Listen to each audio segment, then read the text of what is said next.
Hi, everyone. Hello. Okay, a lot going on today. All right, couple of toppers to kick us off. Tomorrow, the president will travel to Greensboro, North Carolina, where he will visit North Carolina Agricultural and Technical State University for a tour of their new Harold L. Martin Senior Engineering Research and Innovation Complex, which opened in February. North Carolina A&T is the largest historically black college and university in the nation and the largest producer of African American undergraduates in engineering and with master's degrees in mathematics, statistics, and engineering in the country. NCA&T is also the alma mater of EPA Administrator Michael Regan and two of the president's recent appointees to his board of advisors on HBCUs. Since January of 2021, President Biden and members of his cabinet have prioritized visits to HBCU campuses across the nation, and the Biden-Harris administration has invested an unprecedented $5.8 billion in these critical institutions, with more to come this year. The president will meet faculty and students who are studying robotics and cybersecurity, and I'll talk about how investments in the Bipartisan Innovation Act can help build on the remarkable progress we've made over the last year in getting our economy back on its feet through the American Rescue Plan and in laying a foundation for an economic renewal that's made in America through the Bipartisan Infrastructure Law. Throughout his visit, the president will highlight the domestic manufacturing strategy and regional investments in areas such as advanced manufacturing and clean technology. He will discuss how Greensboro's economy and educational institutions are reinventing themselves for legacy industries to 21st century industries, and will benefit from the package of the Bipartisan Innovation Act, which will make historic investments in R&D, innovation, and manufacturing in America.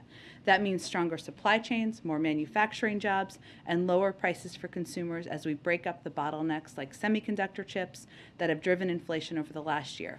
473,000 manufacturing jobs have already been created on the president's watch. He wants to build on that success by passing the Bipartisan Innovation Act to create more good-paying jobs and lower prices for working families. Also wanted to note that today, during Black Maternal Health Week, Vice President Kamala Harris will convene a first-ever White House meeting with cabinet secretaries and agency leaders to discuss the administration's whole-of-government approach to reducing maternal mortality and morbidity. In December of 2021, Vice President Harris announced a historic call to action to improve health outcomes for parents and their young children in the United States. Today, the administration is making additional announcements as part of our continued response to that call to action.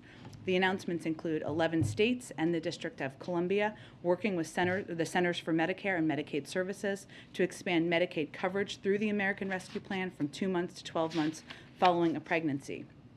CMS's birthing-friendly hospital designation, which would assist families in choosing hospitals that have demonstrated a commitment to maternal health, will go live with initial quality measures in the fall of 2022. Final piece, and then we'll get to your questions. Since before taking office, the president and his team have made finding highly qualified judicial nominees who are devoted to the rule of law and our Constitution and who ensure that the federal bench more fully represents our country a critical priority. Last week, you all saw the Senate's bipartisan history-making confirmation of soon-to-be Justice Ketanji Brown Jackson, a judge with the strongest credentials imaginable, with the backing of law enforcement and many of the most respected retired conservative jurists in the country, and it earned some of the strongest public support of any Supreme Court nominee in recent American history, tying Chief Justice Roberts during his confirmation. This morning, the president announced his first round of judicial nominees since Judge Jackson's confirmation, bringing the total number of nominees he has put forward, including Judge Jackson, to 90. A number of these picks, if confirmed, would also make history. For example, Judge John Lee would be the first Asian American judge to ever serve on the Seventh Circuit of Appeals, and Nancy Maldonado would be the first Hispanic woman to serve as a federal judge in Illinois.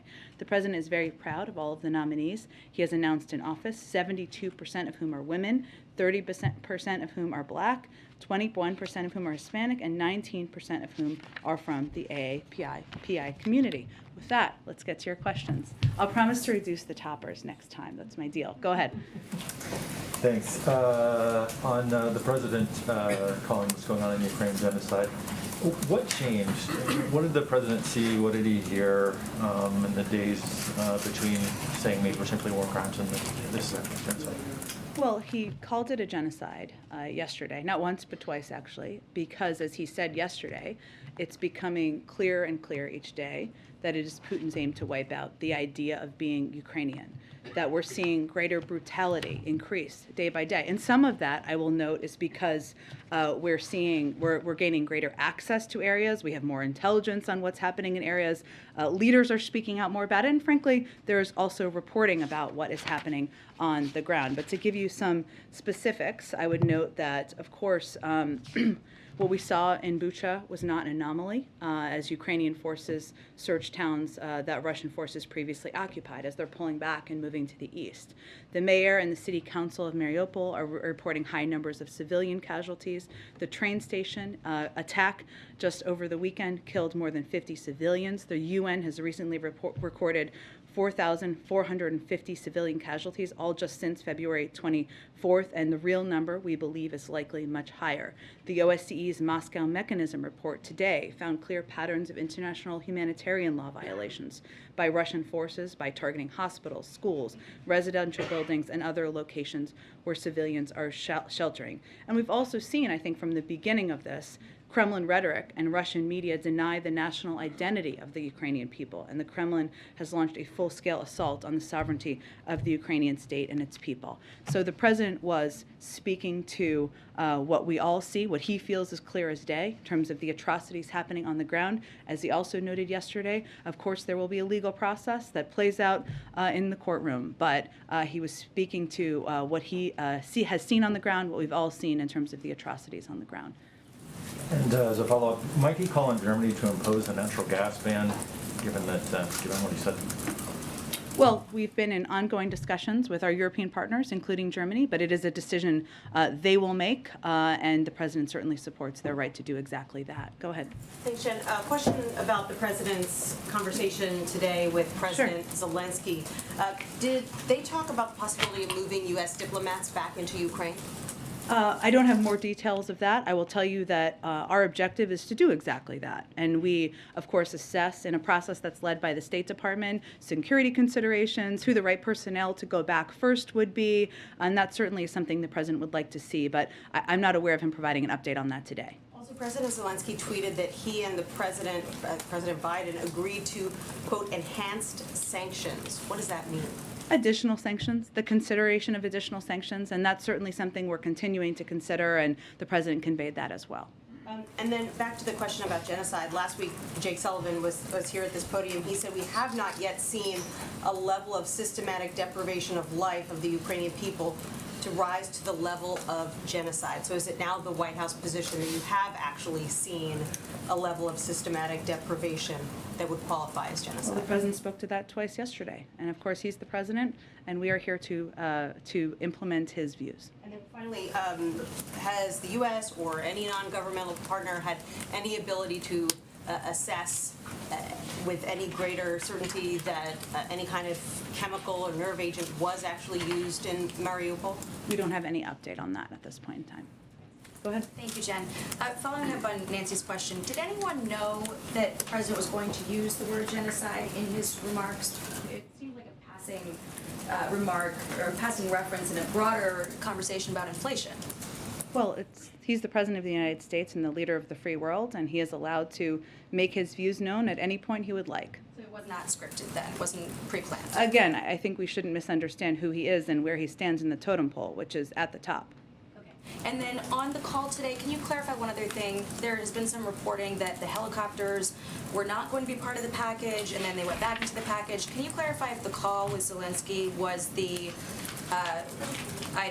was the thing that put those helicopters back in the package? So on this, I know there's been some different reporting and confusion, so I appreciate you asking. We are, of course, in constant conversations with the Ukrainians, as is evidenced by this morning and the 2-hour call that Chairman Milley and Jake Sullivan had last week on what they need and how we can be helpful. It was unclear for a while from their side whether they wanted additional helicopters. We have provided them helicopters in the past, and today they made clear they wanted them in, so we said, great, there are helicopters in the package. And then the first bus of migrants arrived in D.C. today. Texas Governor Greg Abbott making good on his promise to send migrants to the president's doorstep.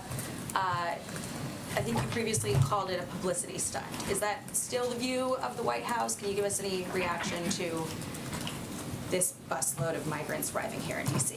Well, these are all migrants who have been processed by CBP and are free to travel, so it's nice the state of Texas is helping them get to their final destination as they await in their outcome of their immigration proceedings, and they're all in immigration proceedings. And then on your statement this morning, you had mentioned in that statement that the truck inspections have led, that Governor Abbott has been conducting, have led to disruptions for the food and automobile supply chains and rising prices for families.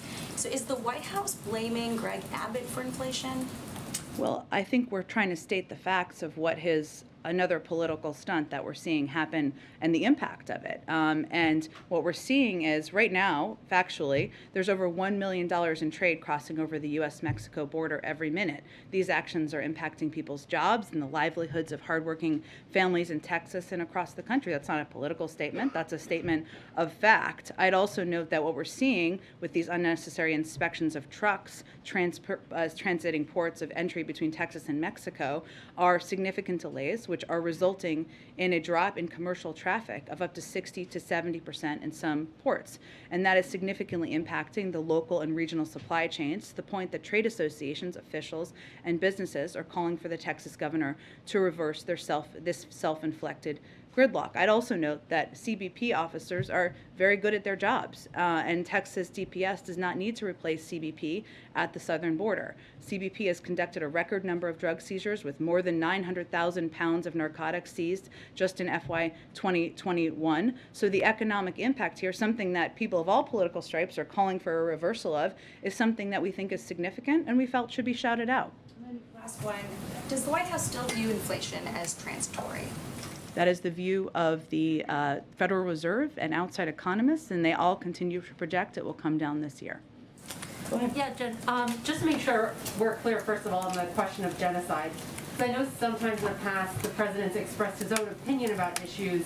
It's not necessarily been U.S. policy. So is it the U.S. policy that genocide is being committed in Ukraine, or was that the president's personal beliefs? Well, there is a legal process, as the president said yesterday, that will be undergone and will happen.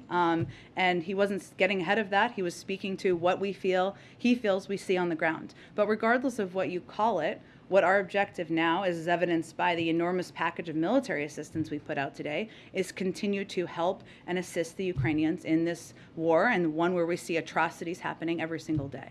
Is there any concern, though, that the president's views on things differing from what the actual policy is once it's gone through all those legal channels, that could be confusing to world leaders when the president's saying one thing but the policy isn't necessarily How would it yet? impact the outcome? Yeah, well, I mean, once there's a genocide being committed in a region, other countries would treat that in a certain way if that's In what the way? policy.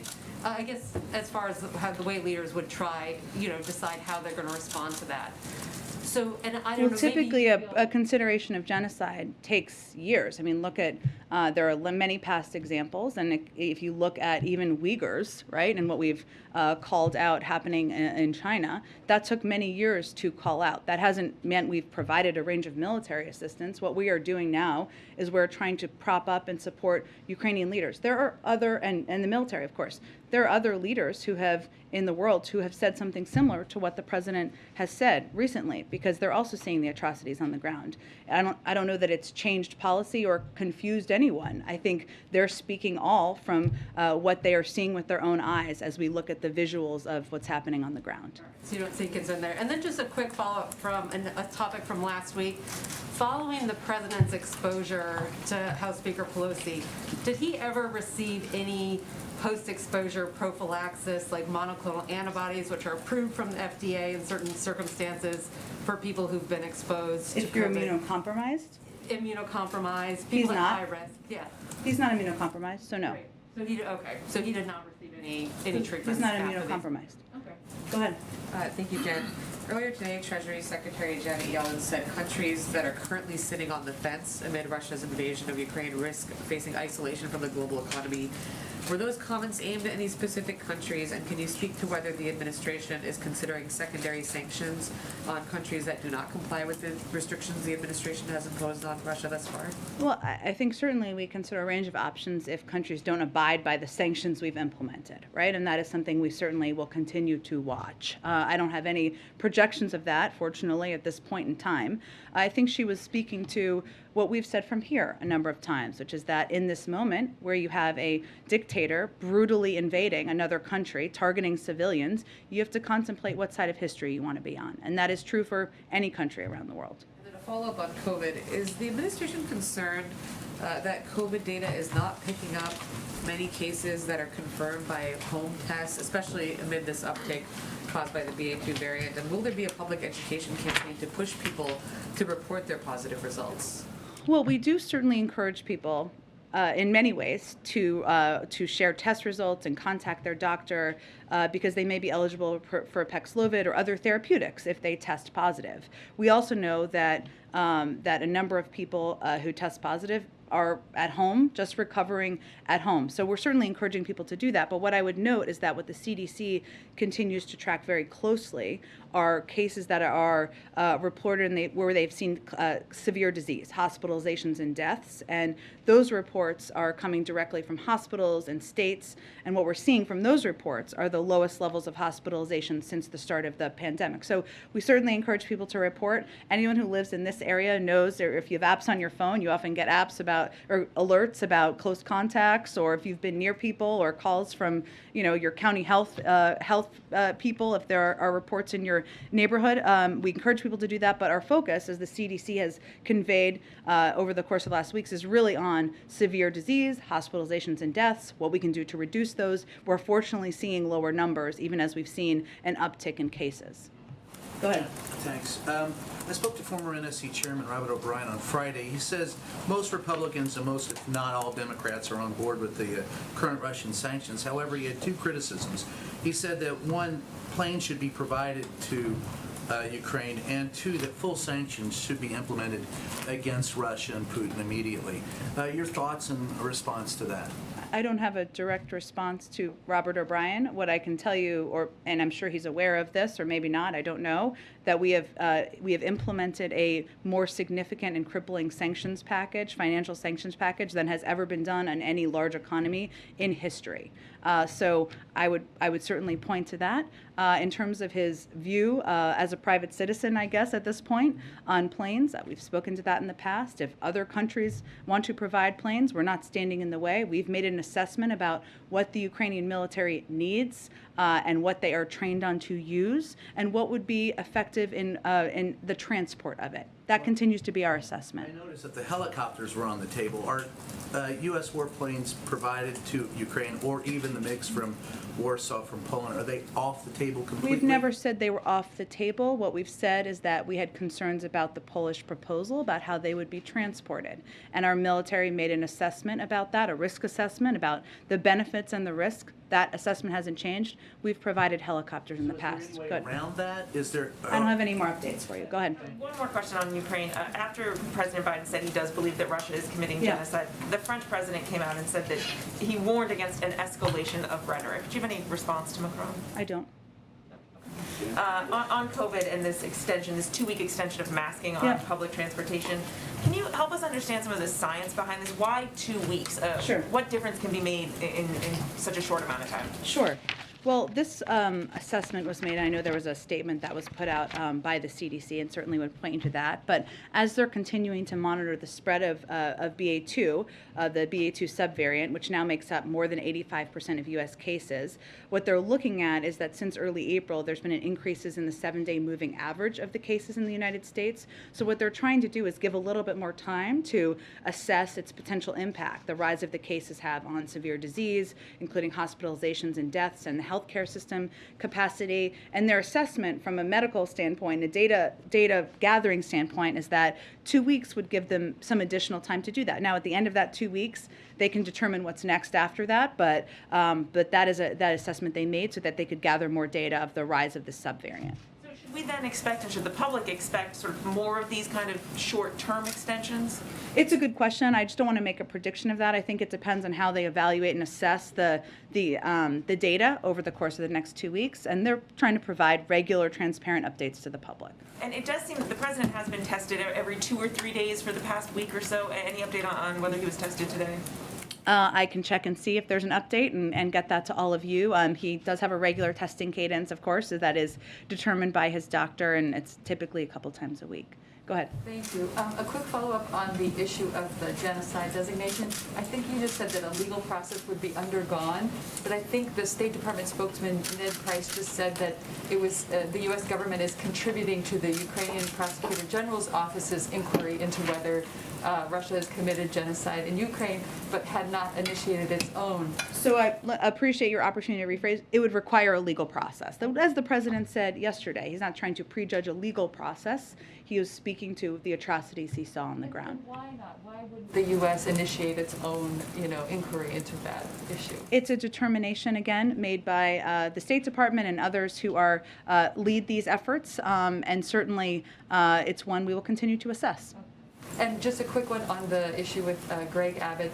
Is the White House planning to do anything to alleviate the supply chain disruptions or pressure him into rescinding the order? Well, obviously our preference is that he rescinds the order, and it's not just our preference, it's the preference of a number of trade associations, officials, business leaders, and others who are seeing the direct impact on commerce and on the economy and on business in the community. So beyond that, I think our effort today was to highlight what the impact is and how this is not a step that is in immigration policy or addressing root issues at the border. This is one that is hurting, has having a negative economic impact on people who work and live in that community, and the over $1 million in trade crossing over the border every day. Go ahead. Jen, 3 times now the president has made comments about the war that the White House or he himself subsequently said did not reflect U.S. policy or legal determination, when he said Putin is a war criminal, when he said that Putin cannot remain in power, and of course his comment about this being genocide in Ukraine. Does this not send a signal to the world that there kind of is an asterisk next to anything that the president says? Well, when the president ran, he promised the American people he would shoot from the shoulder, is his phrase that he often uses, and tell it to them straight. And his comments yesterday, not once but twice, and on war crimes are an exact reflection of that.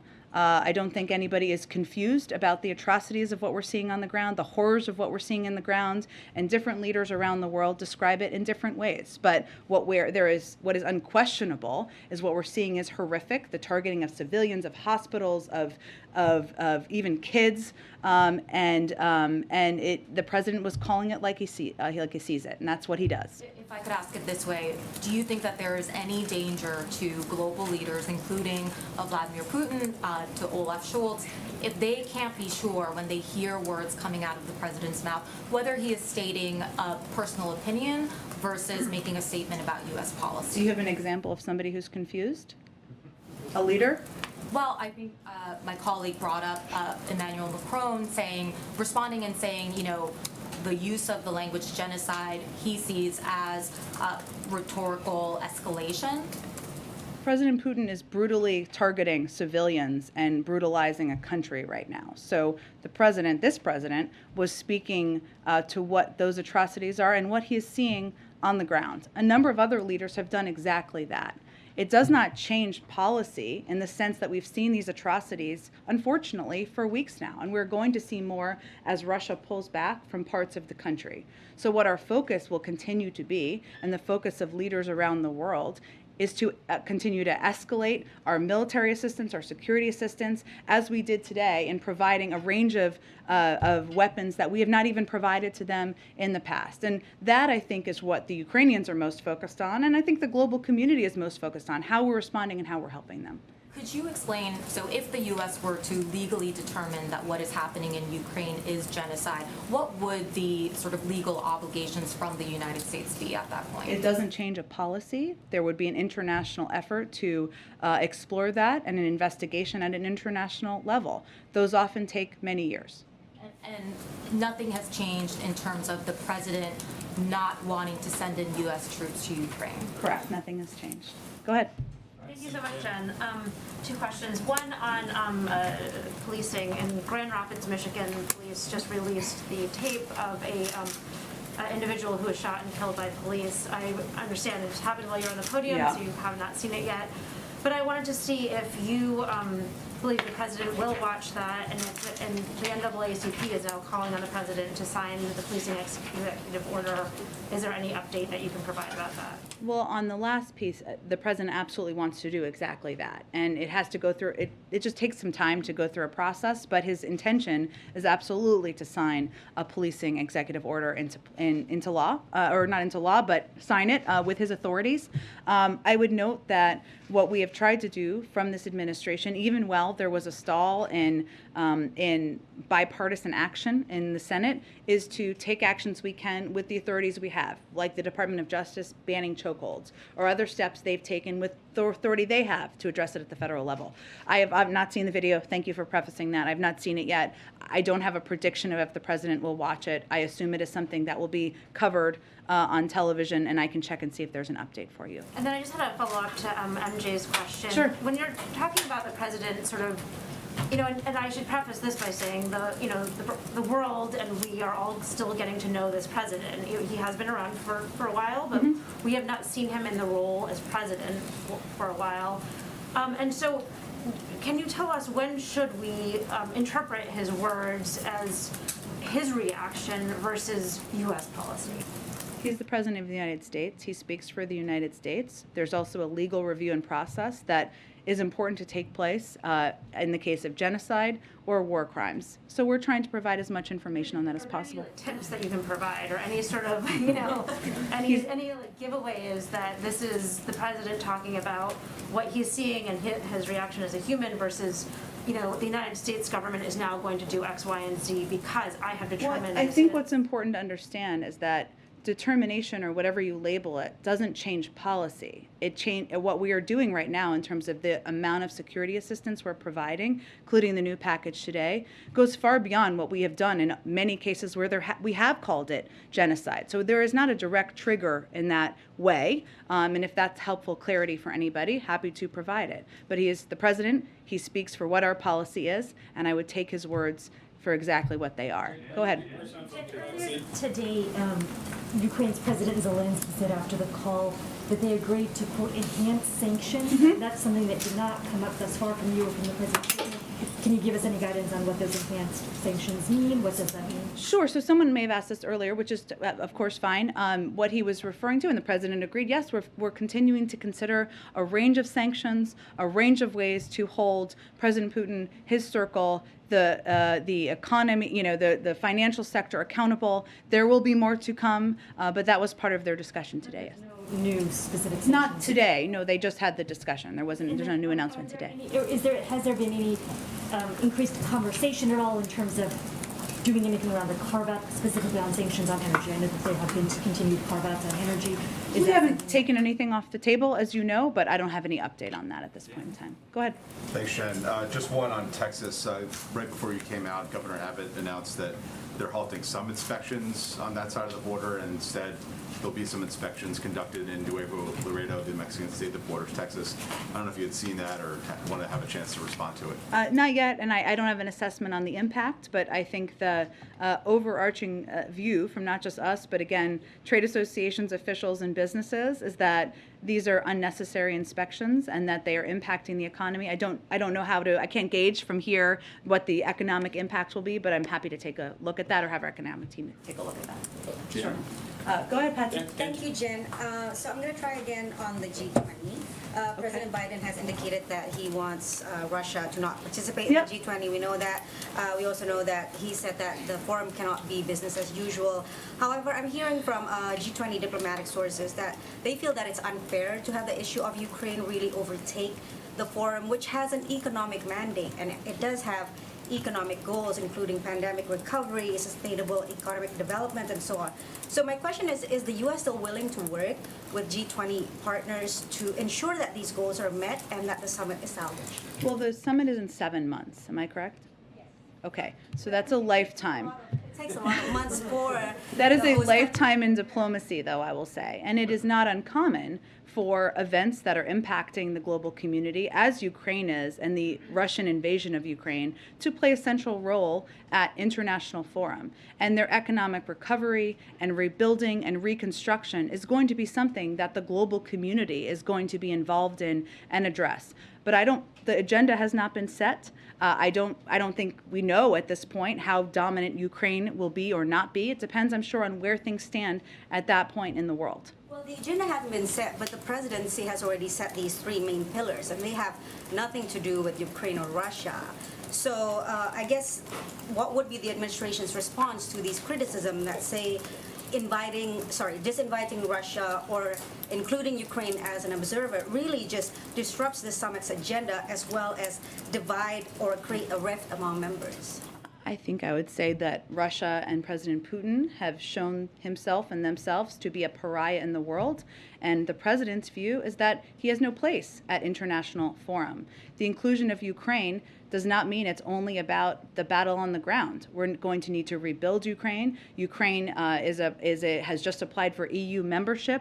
I can't determine for you what that will look like in the final stages, but there's a lot of topics that can be discussed, and Russia's actions and President Putin's actions make them a country and a leader that the president does not feel should participate in an international fora. One question on China. So U.S. Trade Representative Ambassador Tai said in a recent interview that in the long term, the China trade challenge will actually eclipse the crisis in Russia today. So is the administration concerned that the war in Ukraine takes away your focus and resources to meet the challenges from China?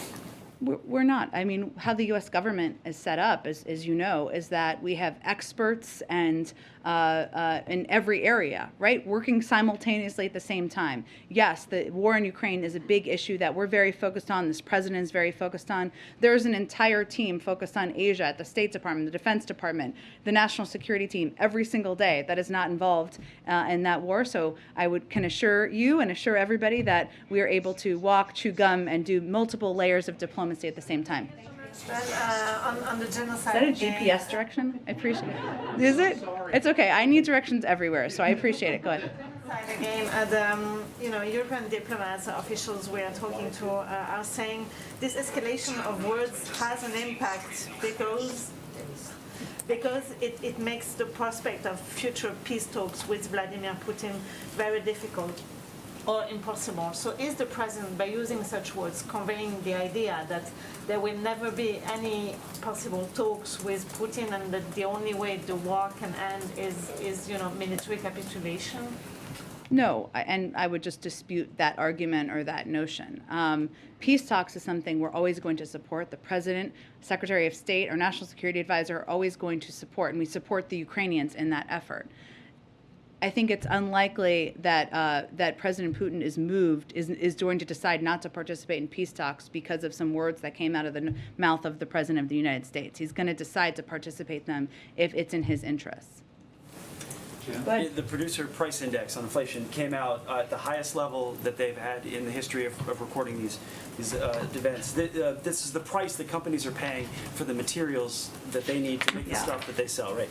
So with the last 2 days, the inflation reports, does the White House believe that inflation has now peaked and we're coming back down, or because of these reports, do you think we're going to see even worse numbers in the future? We'll let the Federal Reserve make projections about that. They have the purview over those projections. What I will say is that when we talked about this over the last couple of days as it relates to the CPI data, Consumer Price Index, as opposed to Producer Price Index for others, and what we saw, while energy accounted for 70% of the monthly inflation in March on CPI data, accounted for a substantial portion of PPI inflation as well. And PPI measures things like the cost of wood, metal, plastics, kind of materials like that. So it's not a surprise to us that energy is having an impact, is a driver of these numbers. Obviously, what we're trying to do is mitigate the energy impact and take steps to do exactly that, release from the Strategic Petroleum Reserve and other actions working to get more supply out into the marketplace. But, again, projections of when we're hitting a height and where it will look, we will leave that to the Federal Reserve. So does the president then acknowledge any responsibility for the inflation that we're seeing now based on the decisions that he's made when he came into office? Well, I would say, as the president has talked about quite a bit, there are a range of factors, including the pandemic, the impact on the supply chains, and our effort. And what we've tried to do from the beginning is take steps to address that, address the supply chains. And we've had a lot of success moving more equipment and goods through ports, et cetera. We've also seen, given energy is such a significant driver of this data, an increase in energy prices over the last month plus since the invasion of Ukraine. That's factual. That's based on data that we have seen out there. So our effort and our focus has been to try to address it and take mitigation measures when we can. But does he take responsibility for his decisions? Like some say the American Rescue Plan boosted demand when it didn't need to. Larry Summers was one of those. Well, the alternative would have been that we would have gone into a massive economic downward spiral, and many Americans would have not had enough food to put on the table. So we chose the other path. Go ahead. Thanks, Jen. Senator Schumer at a virtual event on student debt today said that he's talked personally to the president, quote, a whole bunch of times, and talking about canceling student debt. He said, "We're making progress, folks. We are making progress. The White House seems more open to it than ever before." Has the president had conversations with Senator Schumer, and is he, moving on this issue where he's more open to the idea of The president's always been happy to sign a bill into law passed by Congress that would cancel $10,000 in student debt. There hasn't been any decision made about other executive actions. Has he shifted at all his thinking? Is he, open to He's always been happy to sign a law into a bill into law that canceled student debt. That hasn't changed. Go ahead. Thank you, Jen. The whole world against the Russian aggression in Ukraine, other than the few countries like Bangladesh. Bangladesh Prime Minister recently told at the parliament, though this parliament is not mandated by the people, she told that Russia stood by us and our bad time, and we are surely beside the country, beside the Russia, and she blamed USA not to help during the Liberation War in 1971. So what is your comment about this authoritarian Prime Minister's remarks at the Parliament? I don't have any specific response to the Prime Minister. I would just say that what we're doing is encouraging every country to think hard about what side they're going to be on history. Thanks, Jen. There was a new poll out today that showed the president's approval rating is still in the low 40s and that voters are still concerned about the economy. Is the White House seeing this as a sign that their message on the increased job numbers and all the infrastructure funding isn't getting through? I mean, the president has said he wants to see his accomplishments being sold. Is he satisfied that's being done, or is there talk of a pivot in messaging? Well, I would say we understand some realities happening right now, including the fact that there is a war happening in Europe, and that is dominating the airwaves, which we understand and fully expect. And so the president has actually done a number of events on the economy in recent days and weeks, and will continue to. But our view as well, the world needs to understand and see how he is leading on the war. The world also needs to see, or the country needs to say, I guess I should say, how he is continuing to lead on the economy. And I don't know that that's a shift or requiring a shift. It's just a recognition that being able to continue to speak to domestic audience about that is a huge priority, and his schedule tells the story of how much of a priority is. Hey, yeah, I wanted to ask about the migrants that arrived today from Texas. These are Venezuelan and Nicaraguan migrants who have applied for asylum in the U.S. Has the administration been in touch with these migrants or with the organizations that are assisting them, such as Catholic Charities? The migrants who have traveled on the bus from Texas, well, they're all in immigration proceedings, those who traveled on the bus, and so certainly that would mean they're in touch with the appropriate entities in the federal government about that process, but beyond that, I don't have any other updates. You have not been in touch with them to make sure that their rights are respected. Well, that certainly is of vital importance to us, and as we've stated many times from here, nobody can forcibly be put on a bus. They would have to voluntarily be put on the bus, and if there are concerns about that, we would expect they would contact appropriate authorities. And even if these migrants wanted to get out of Texas, do you find it troubling that the Texas governor used them as props to make a political point to the White House? Do you worry that this might reinforce the narrative that profiles undocumented people as criminals or bad people? Well, called it the other day a publicity stunt by Governor Abbott and made clear that immigration policy and law is overseen by the federal government, not state governments. So I think I spoke to that the other day pretty clearly. Go ahead. Thank you, Jen. Since you mentioned team focus on Asia earlier, I have several Asia questions. Sure. There have been reports out of Japan that US, UK, and Australia have informally asked Japan to become part of AUKUS in the areas of emerging and disruptive technologies. But yesterday, the Pentagon said they could not confirm this, and also the Japanese government itself has also now denied this news. But can you just put this potential JAUKUS or AUKUS plus J? JAUKUS, that's quite a name. I'm not sure about that. Yes, so I can. The reporting is inaccurate, or the original reporting, I should say, is inaccurate. As you noted, the Chief Cabinet Secretary of Japan has himself said it's not true, and our focus has been on finalizing a trilateral program of work on a range of advanced military capabilities that align our priorities, amplify our collective strengths, and accelerate the development and acquisition of leading-edge defense capabilities. But it is not a JAUKUS plan. And another Japan question, if I may. Yep. Yesterday, some Japanese media outlets reported that arrangements were underway for Quad Summit on May 24th, just as President Biden had alluded on Monday, and that there were plans being made for a bilateral with Prime Minister Kishida the day before on May 23rd. Is there any part of President Biden's travel schedule that you can confirm yet, including a potential trip to South Korea before or after the Japan trip? Not quite yet. I will tell you that, of course, the president talked about how he looks forward to traveling to Tokyo in the spring, including for the Quad meeting, and hopefully we'll have more to detail for all of you soon. Go ahead. Thanks a lot, Jen. I just wanted to ask a few Ukraine questions, if I may. A clarification first. Your list of weaponry that you put up on the screen at the beginning of the briefing, you had 11 Mi-17 helicopters.